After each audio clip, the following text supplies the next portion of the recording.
কি করছে? খুব ঠান্ডা পড়তেছে। ঘরের মধ্যে বিবি বলতেছে অনেক ঠান্ডা পড়তেছে, যান একটু বাইরে যান, কাঁথা কম্বল ব্যবস্থা করে দেন।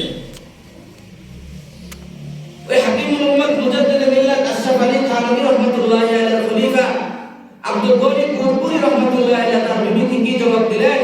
চুপ থাক, একটু চুপ থাকো, আল্লাহ মিয়া জব দেখেগা, মায়া লাগেগা, খুদি কম্বল বীজ দেगा।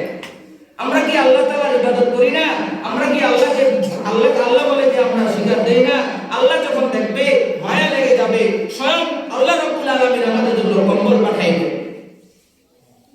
এই কথা বলছে, হঠাৎ করে দেখে দরজার মধ্যে কে যেন দাঁড়াচ্ছে। দরজা খুললেন, একজন আগন্তুক ব্যক্তি কম্বল নিয়ে আসে।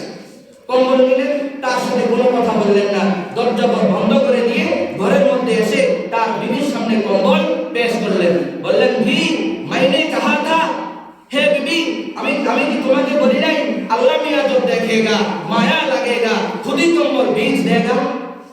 আমরা কি আল্লাহর ইবাদত করি না? এই যে ঠান্ডা পড়তেছে, কোন ঠান্ডা, আমরা কি রবকে মানি না?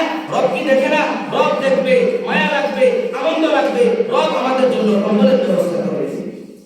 আমরা যদি আল্লাহর জন্য হয়ে যাই, গোটা দুনিয়া আমাদের জন্য হয়ে যাবে, একমাত্র রবের জন্য আমরা হয়ে যাই। যত গুনাহ করছি অনুতপ্ত হই, লজ্জিত হই, আল্লাহর দরবারে তওবা করি। নামাজ ছেড়ে দিছি আগে, আজকে থেকে আমরা নামাজ কাজা করব না। আগে আমরা গুনাহ করতাম, আজকে থেকে আমরা তওবা করব, গুনাহকে ছেড়ে দেব। আগে আমরা ইবাদত বندگی করতাম না, আজকে থেকে আমরা ইবাদত বندگির মধ্যে লিপ্ত হয়ে যাব। বেশি বেশি করে আমল করব, বেশি বেশি করে আল্লাহ তাআলাকে ডাকব। রাজি আছেন ইনশাআল্লাহ?